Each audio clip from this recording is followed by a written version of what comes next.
Good morning everybody. I'm here again.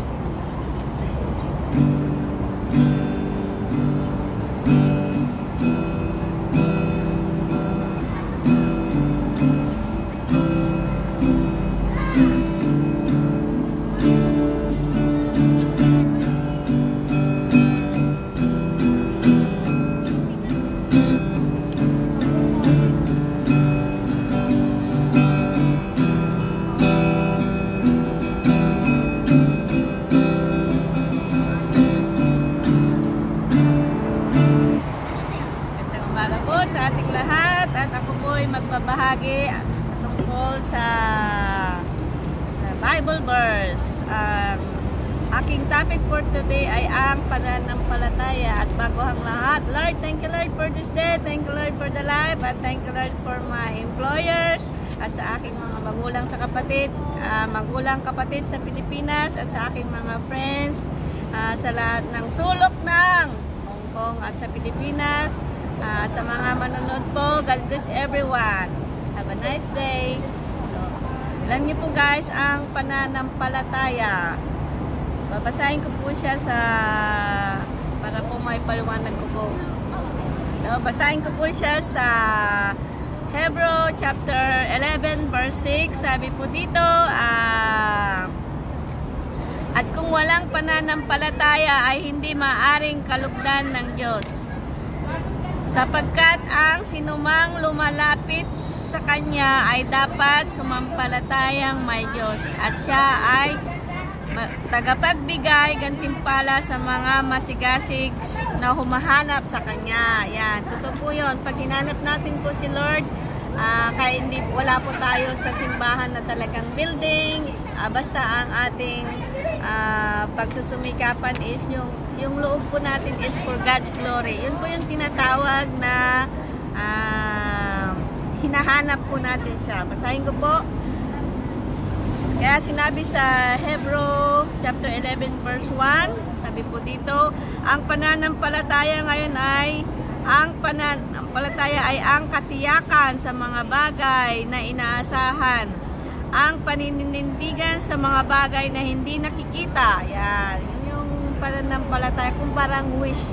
Yung kunwari ako, nag-wish ako na yung wish ko is yung magiging magpakpaka totoo. Yun po yung pananampalataya na hindi po natin pa nakikita yung resulta. Yun yung tinatawag na pananampalataya.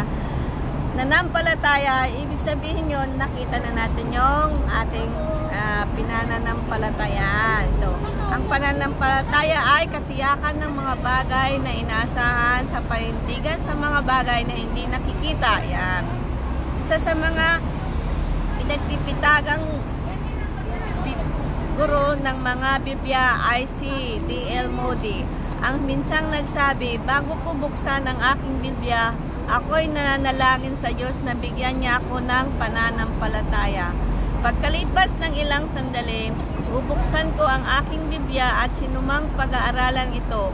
At ang pagkakataon na iyon, ang pananampalataya ko ay tuloy-tuloy na lumago. Ang salitang pananampalataya ay maraming ulit na nabanggit sa Biblia. At maging si Jesus ay nagturo sa kanyang mga alagad ng tungkol sa pananampalataya.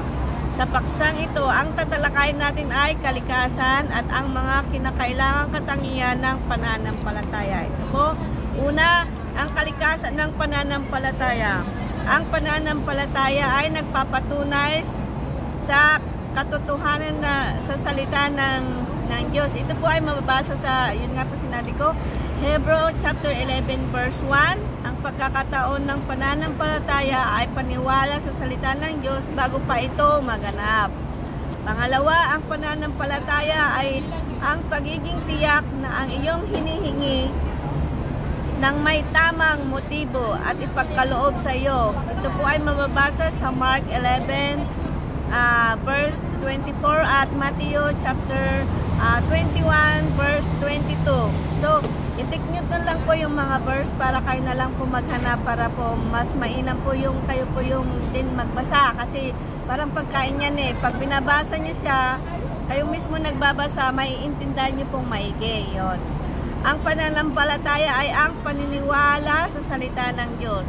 Ang pananampalataya ay ang pagiging tagaptupad ng salita ng Diyos. Ito'y mababasa sa Santiago chapter 1 verse 2. At ang pananampalataya ay pagtitiwala sa salita ng Diyos. Ito po ay mababasa sa Kawikaan chapter 3 verse 5. Paalala patungkol sa pananampalataya. Ang Biblia ay naglalaman ng napakaraming talata patungkol sa pananampalataya. Sa mga talatang iyon, makikita natin ang mga katotohanan ito. Ang pananampalataya ay kaloob ng Diyos. Ito ay mababasa sa Romans chapter 12 verse 3. Basahin nyo na lang po, teknik nyo po talaga. At kung walang pananampalataya ay hindi maaring kalugdan ng Diyos. Ito'y mababasa sa Hebrew chapter 11 verse 6 at Romans chapter 14 verse 23.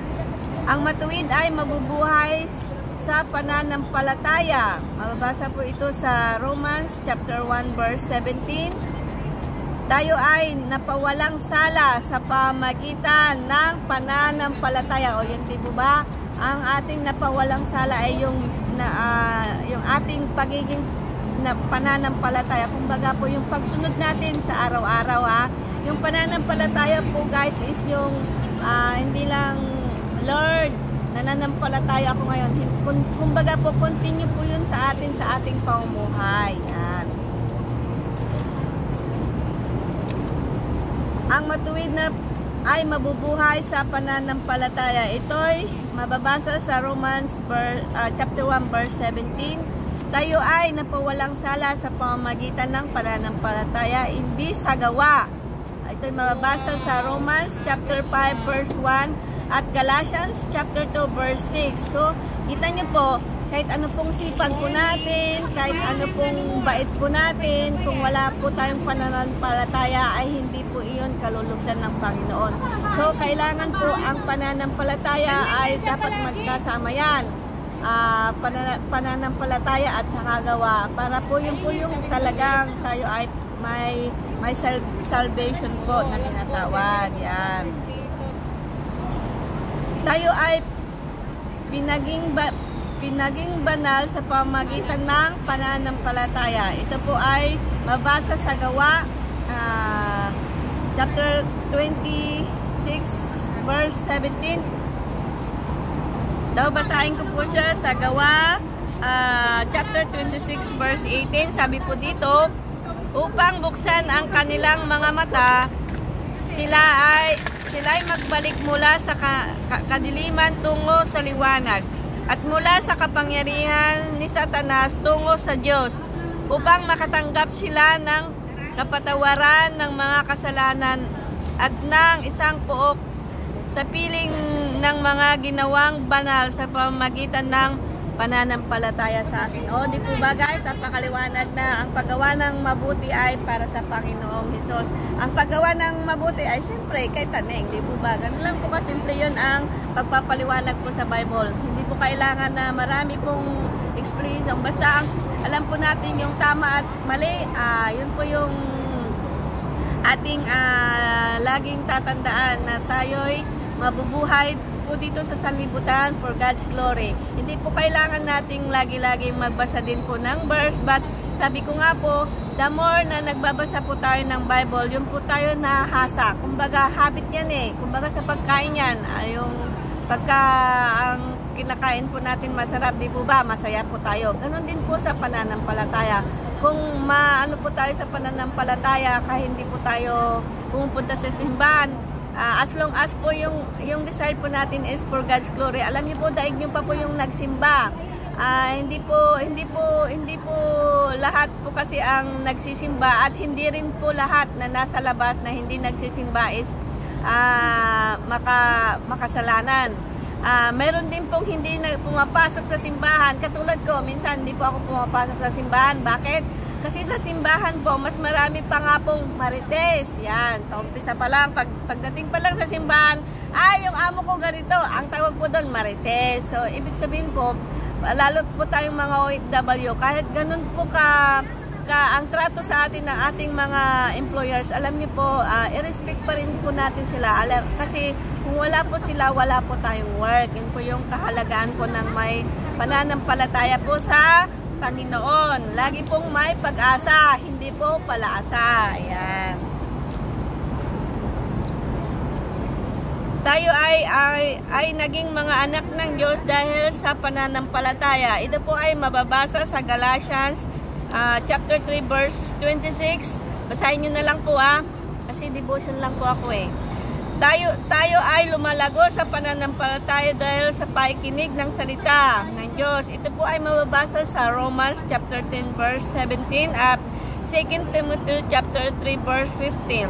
Ang pananampalataya ay kinakailangang matatag hanggang wakas. Ito po ay mababasa sa 1 Timothy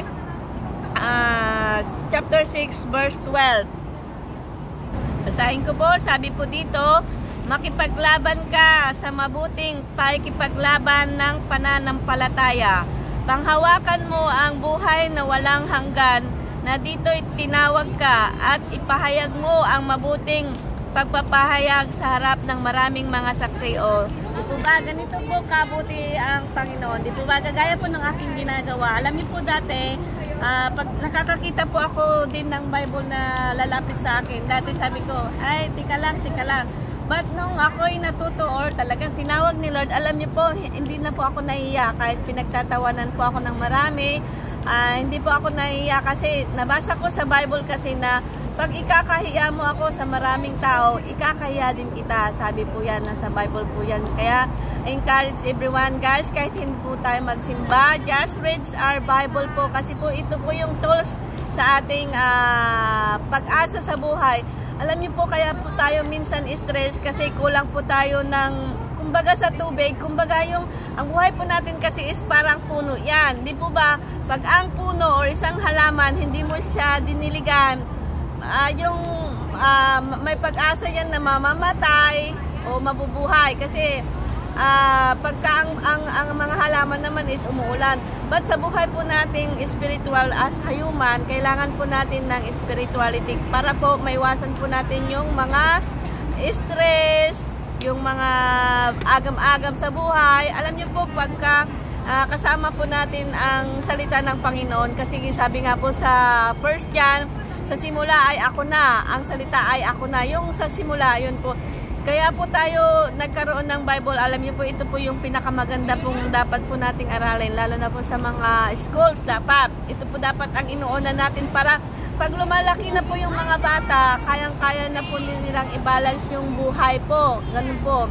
As OFW naman po guys, alam niyo po, ang uno niya pong bilhin yung Bible or kaya mag-download po kayo ng Bible kasi alam niyo po habang naglilinis po tayo, yung wireless na cellphone po natin, isalpak lang po natin sa ating mga tainga. Alam niyo po, marami po tayong matutunan. Kagaya ko po, dati hindi ako marunong magbasa sa verse, hindi rin ako marunong mag-explain, but for God's glory, ngayon, isa na akong vlogger ng yung pagpapayag ng mabuting balita. So hanggang dito na lamang po at naway itong aking vlog po ay makatulong po lalo na po sa mga nag-uumpisa pa. At good morning everyone. Have a nice day. Thank you for watching. Bye-bye.